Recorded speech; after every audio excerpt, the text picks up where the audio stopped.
Hey everyone, welcome back to the podcast here. I'm Paul Dabrowski from BigCommerce. I'm the global B2B manager. And today we're going to be diving into a real world digital transformation story that has it all. Honestly, this is a company who's really cool. I mean, true and true to B2B. They're called commercial truck and trailer parts, right? And the Folio3 team is here to unpack this whole transformation story. Honestly, like I said, it's got it all. It's a traditional business. It's got complex systems. There's ERP integrations. They got custom pricing. And there's a team of experts who made that all come together, right? So joining me from Folio3's team in the studio there are three folks who are going to unpack the story. I'm going to let them go ahead and introduce themselves, and then we'll get into the rest of the segments. So Folio3, up to you guys. Hi, I'm Brandon Remy. I'm the director of e-commerce growth and scale over here. My goal is to really do that, make sure that we're making the right, not just technical decisions for your business, but making sure that we have the right long-term goal to be successful. And I'll pass to my colleagues here. Yep. This is Numan Rizwan. I'm engineering manager and solution architect at Folio3. My goal is to understand customers' requirements and pitch them the right solution and head the e-commerce development team here for end-to-end execution lifecycle. Okay, hi. So this is Azim, and I'm really looking after e-commerce marketing strategies here at Folio3, and I'm really focusing on both B2C, B2B, and D2C clients and use cases and customer bases. So really, my focus is to pretty much help position Folio3 and its partners as an end-to-end e-commerce solution provider. Perfect. Thanks for the intro, you guys. So this is a real world-class team of experts that's helped a real business through getting, themselves online. They partnered with CTTP, really great company, an automotive spare parts supplier, right, in this commercial space. And they helped them build their first ever online store. And they did that on BigCommerce B2B Edition. So I thought it would be cool if we just rewound a bit and we start at the beginning of this journey with this team. So I'd like to go back to the moment, you guys, when CTTP first came to you. They had no e-commerce presence. What was the conversation like? What made them raise their hand and say, hey, it's time to go digital? Yeah, I'm happy to jump in on that one. Our main point of contact, his name is Jamin, and I got to tell you, this guy came as prepared as you can to evaluation like this. Coming from a background of a company that's looking to scale by acquiring multiple companies and really tying them together.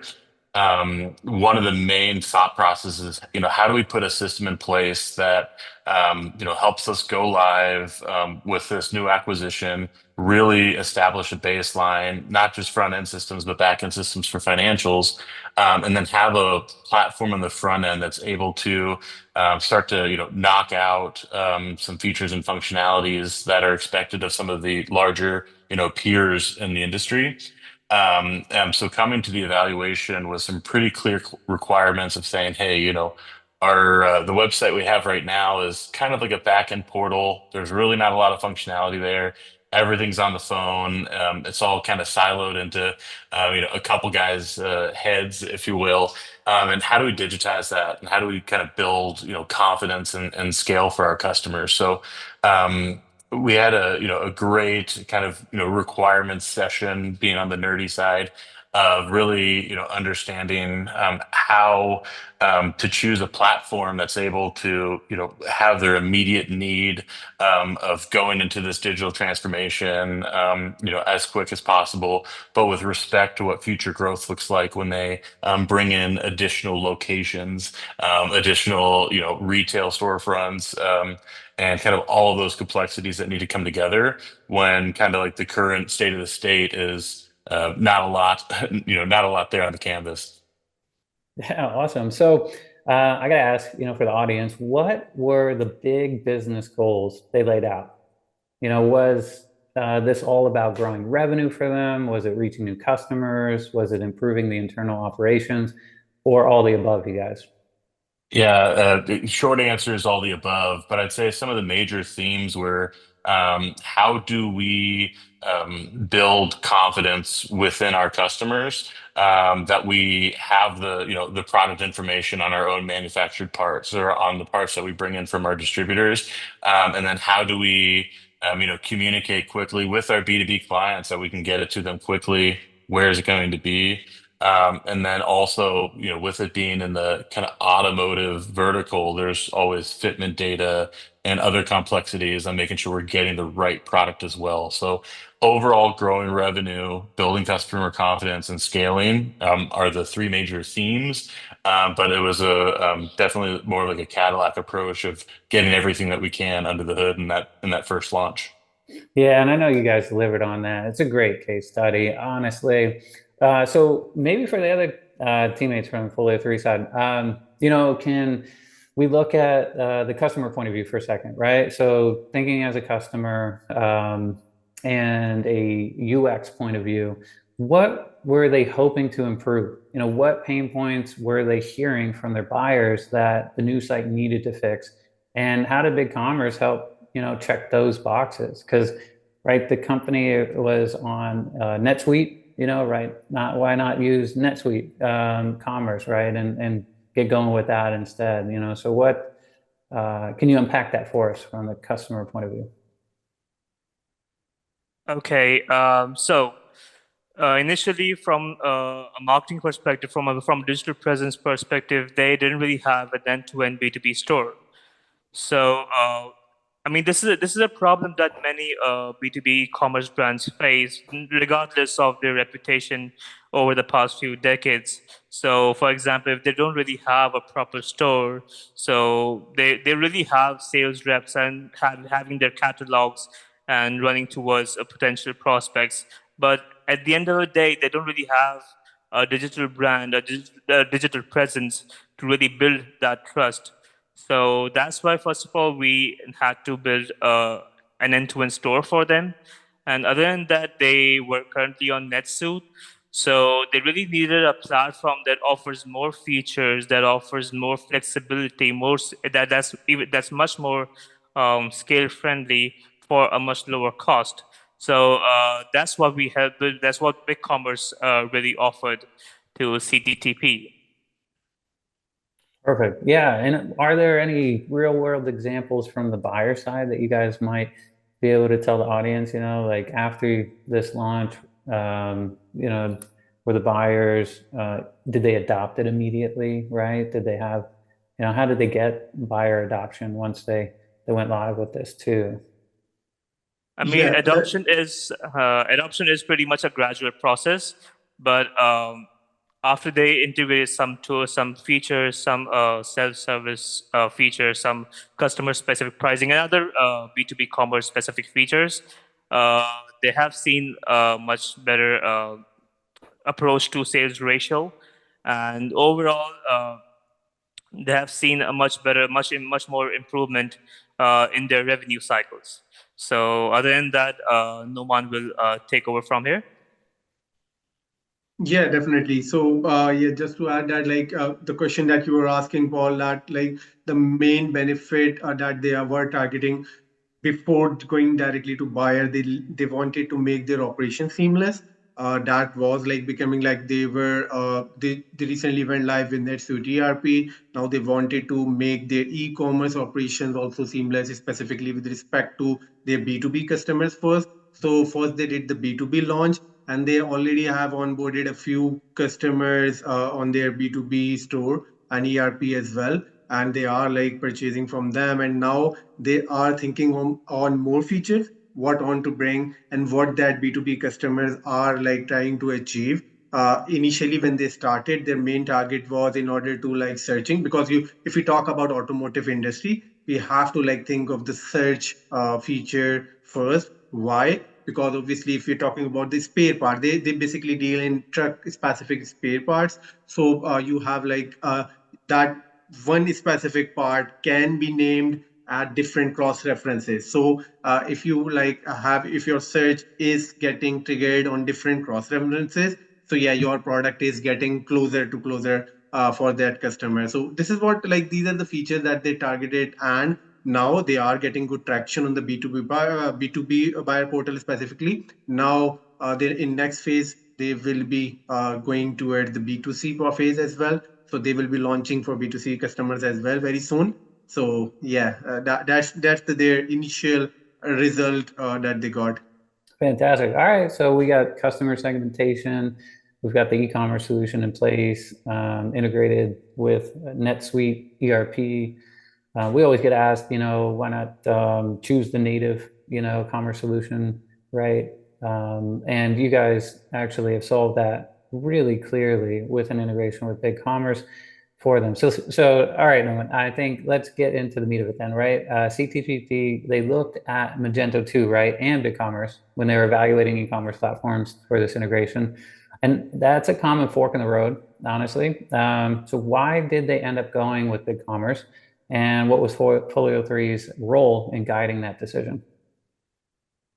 Very good question, and that was an interesting prospect that we faced up till now, because they were they were kind of a bit confused in both platforms. They were like, we like feature A of Adobe Commerce, we like feature B of BigCommerce. So what would be the right part to go with? So what we did as an agency, we list down their features, we listen to their requirements, we gave them a comparison chart that this is what you can achieve out of the box in Adobe Commerce. This is what you can achieve out of the box in BigCommerce using BigCommerce B2B Edition. And now, what value, like which platform is adding more value to it, like the features, because we can have like many features, but which feature is adding more value to it, what problem you are trying to solve, are those features solving that problem? So that was the question that was answered in that comparison chart.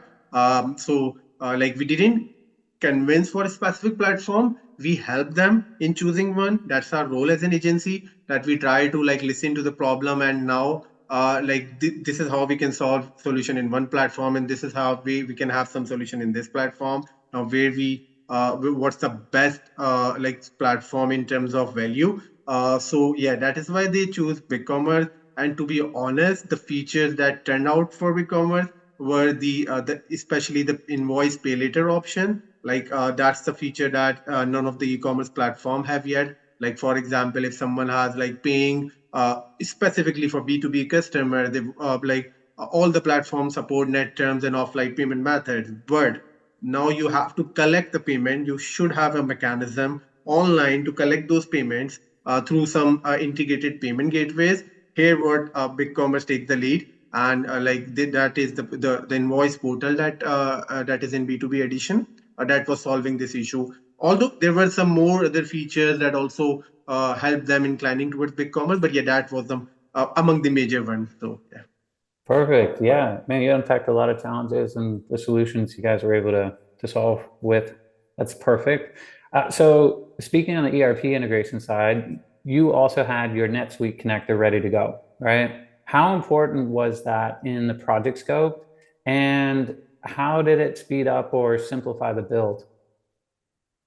Yep. So the Folio3 NetSuite BigCommerce connector integration, the built-in solution that we have, we have the support for B2B Edition as well in that particular product. So the default flows of either we talk about quoting, either we talk about invoicing or ordering, that all are pretty much supported in our standard connector from NetSuite to BigCommerce. But when we talk about some of the customization, so if we talk about specifically for the CTTP case, they had some customization. Like for example, they were using NetSuite contract pricing because for B2B customers, some of the customers you want some special kind of pricing on top of the price level that you have in NetSuite. So how should we solve that in terms of integration? So e-commerce, BigCommerce platform was giving the option of price list. So we did this customization in our connector, like picking the contract pricing from ERP,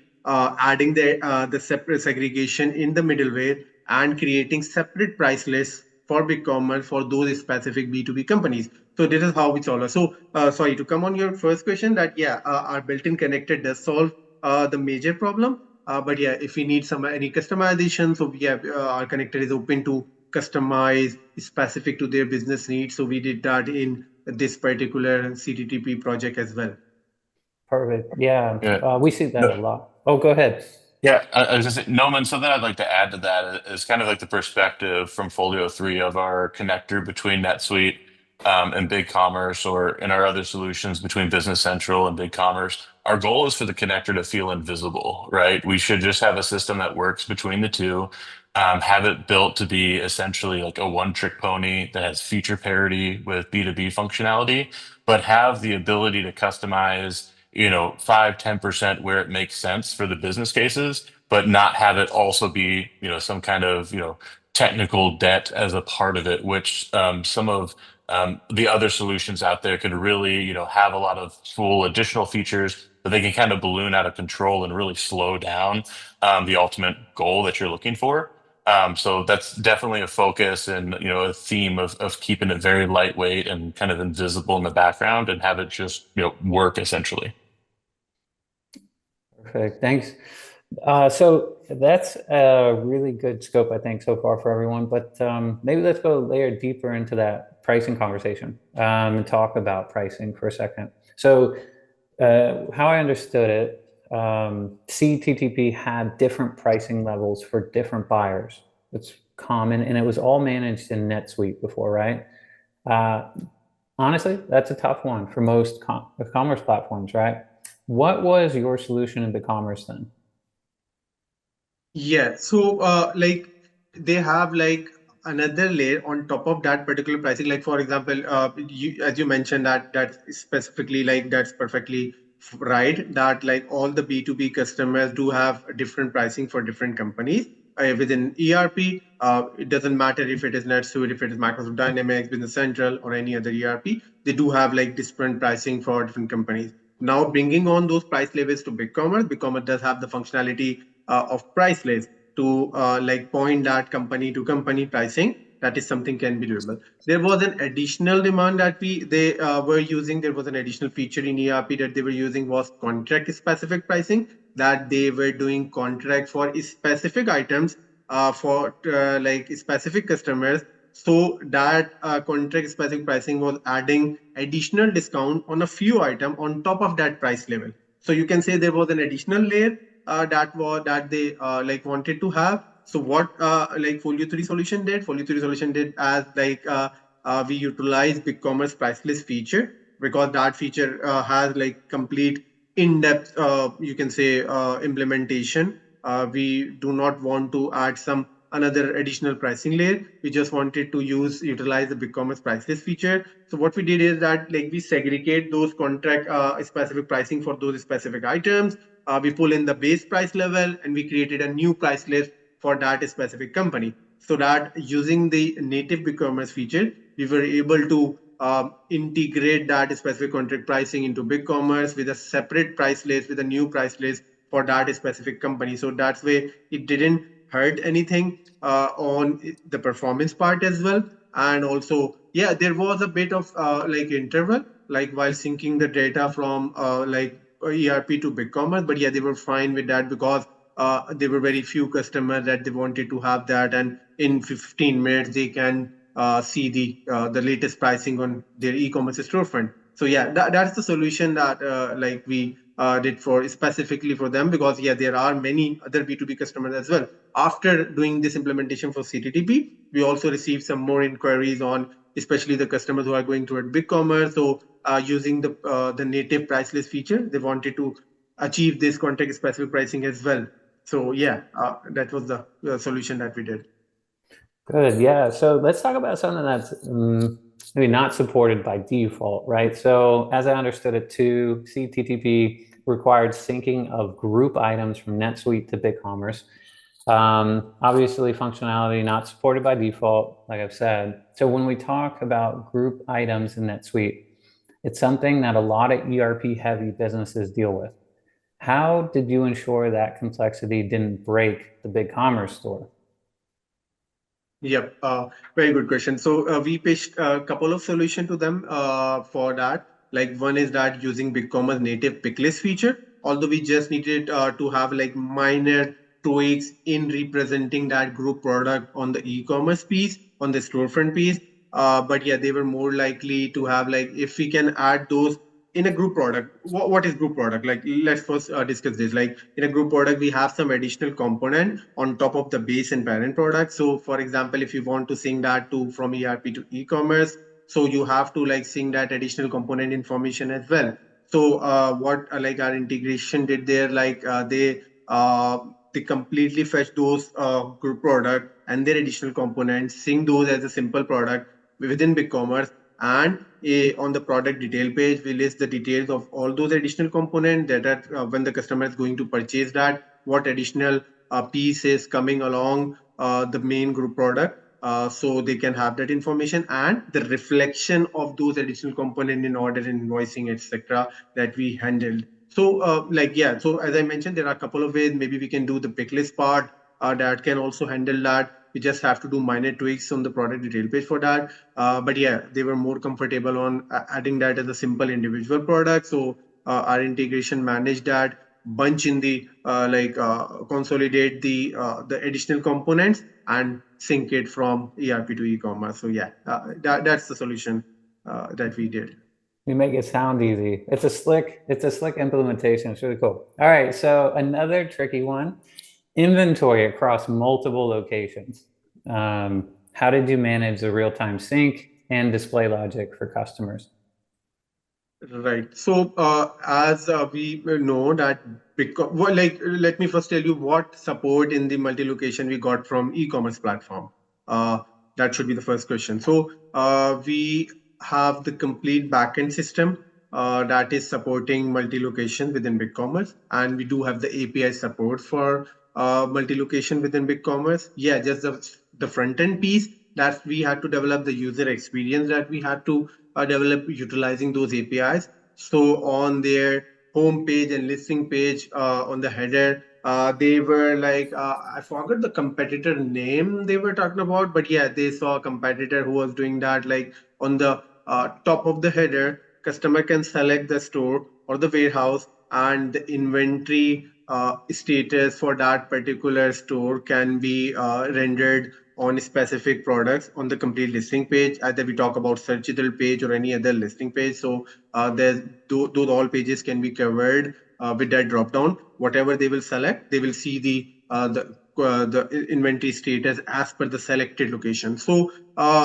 we actually like use the BigCommerce built-in APIs for fetching the locations, populating that in the drop down, and then like fetching the latest stock status of that particular location within that like the product card that we have on listing page. And same goes for the product detail page as well, that we listed that information there as well.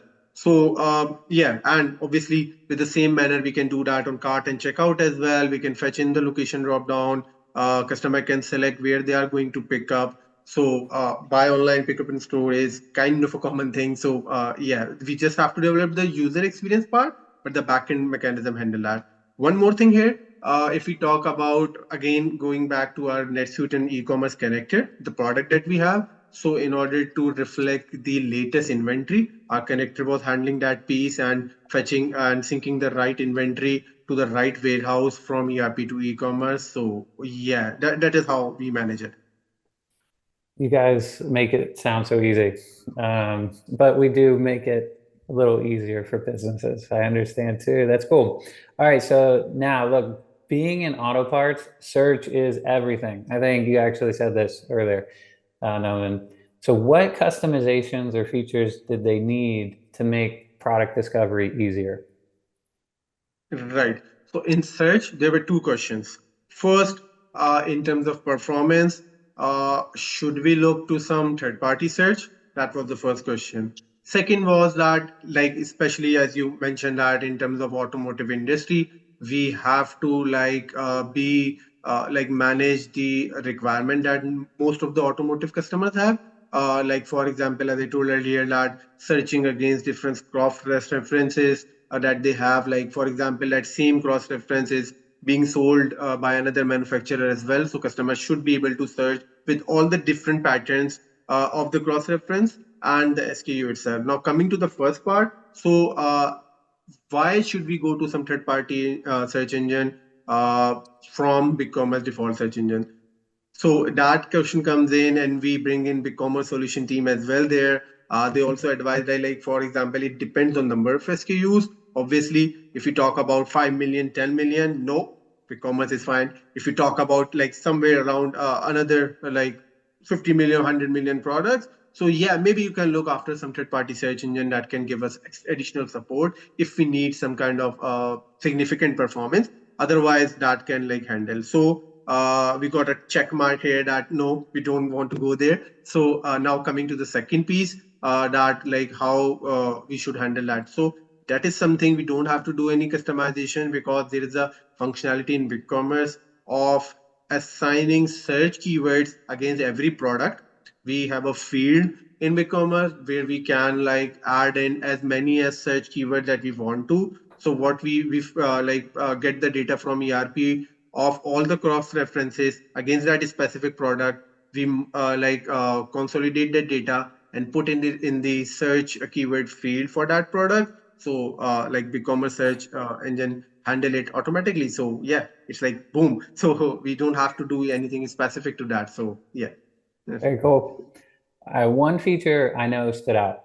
So this team at CTTP, they wanted to restrict access, right, to specific OEM catalogs based on customer type. How did you tackle that? Did you use customer groups or price list or something custom? No, yeah, we were actually thinking of maybe if we can go to some custom solution. But yeah, there is another feature in BigCommerce, like we can assign categories to customer group. So for example, we discussed this with CTP team. They were fine with that, like segregating different products into different categories. Like for example, like why they need that? For automotive industry, there are two types of spare part. Like for example, OEM part. By OEM, we mean like original equipment manufacturer. Like there is an original part and there is like kind of non-OEM product. So if we have some customer who specifically search for OEM products, so they had to display OEM product to them. They don't want to like go to search, like for example, if they are searching any OEM SKU, they don't want to show both of these SKUs to them. They just want to show the OEM SKUs. So what we did is that we categorized those products into an OEM and non-OEM part, and then like associate that specific category to specific customer group. And like for example, we had two customer groups, OEM and non-OEM. So that like yeah, we just had to customize a bit the front end part, the menu navigation part. Like for example, if an OEM customer is logging in, they should see the OEM specific categories. If the other customers are logging in, they should see their relevant categories. So these are the customization that we had to manage. And like CTP team also like agrees to put in all the data by themselves and segregate that into different categories. So this is how like we don't have to go much into much advanced customization. We handle it with a bit of customization and a bit of native feature that BigCommerce offers. Yeah, perfect. I'm going to wrap up this section too by just looking back. What was the toughest technical challenge on this project, you guys? What really tested the team? To be honest, the pricing part, because as I mentioned that like the additional pricing layer, because it's not like kind of that it was impacting the performance or it was impacting anything, but we had to like the main goal as an agency was to utilize the native features of both platform of ERP and e-commerce without hurting any core feature of both platform, and specifically cover all the edge cases that we have. So that was the a bit challenge that like we both teams sit in, and integration team also played a great part there in order to, and we also bring in like Adam Ward from BigCommerce, who's a solution architect there. He also like endorsed our solution. So yeah, that was like kind of end-to-end discussion. We all brainstormed there and we came to a specific solution. So yeah, that is something I can say a bit of challenging part was. Definitely. Well, this was a complex build, you guys, but one with huge payoff, right? Commercial truck and trailer parts went from no e-commerce to a full-fledged B2B portal integrated with NetSuite and optimized for their unique buyers. I think the final question for the team, what advice would you give to other B2B businesses like CTTP who are still sitting on the sidelines, hesitant to make that leap? I think the one advice that we really give is that online visibility is really important for B2B commerce brands these days. And since AI has come along, it's really important to build that trust factor towards your target audience.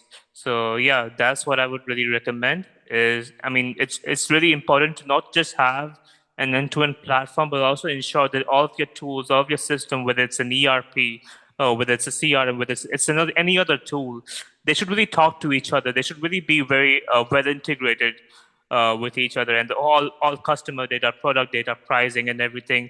It should be synced smoothly and intelligently. So yeah, that's what I would really recommend. Yeah. The way that I'd answer that is like, there's no better time than now to start that transformation, right? Digital transformation has been a term for decades now. But we need to realize from a B2B perspective that everyone in their home life is used to the convenience of Amazon and other like instantaneous purchasing. We have buyers that are, making that buying decision once they've already done their own research. So they don't necessarily need the human connection on the front end to sell you the product and talk to you about why you need a certain one. They need the human connection to like bond with your business, right, and really have all of the additional value adds that your company brings to the product. But if we're not putting our catalogs online and we're not building out the path where a customer can go through that educational learning process and building product, we're leaving money on the table and we're completely missing out on that channel. So if we implement a solution like this one and like others that we've done, the goal is to look at it as a new channel that's adopted, not as a, sorry to rephrase that, don't adopt B2B as another channel that has its own attribution. Adopt it as a way that is core to your company. So it's another tool for sales reps, not a tool that conventional sales reps are fighting against. And then, high tide rises all ships, right? And we see the ability to service your customers in a better way, give them the products that's in front of them, give them the ability to quote and kind of get the information that they need.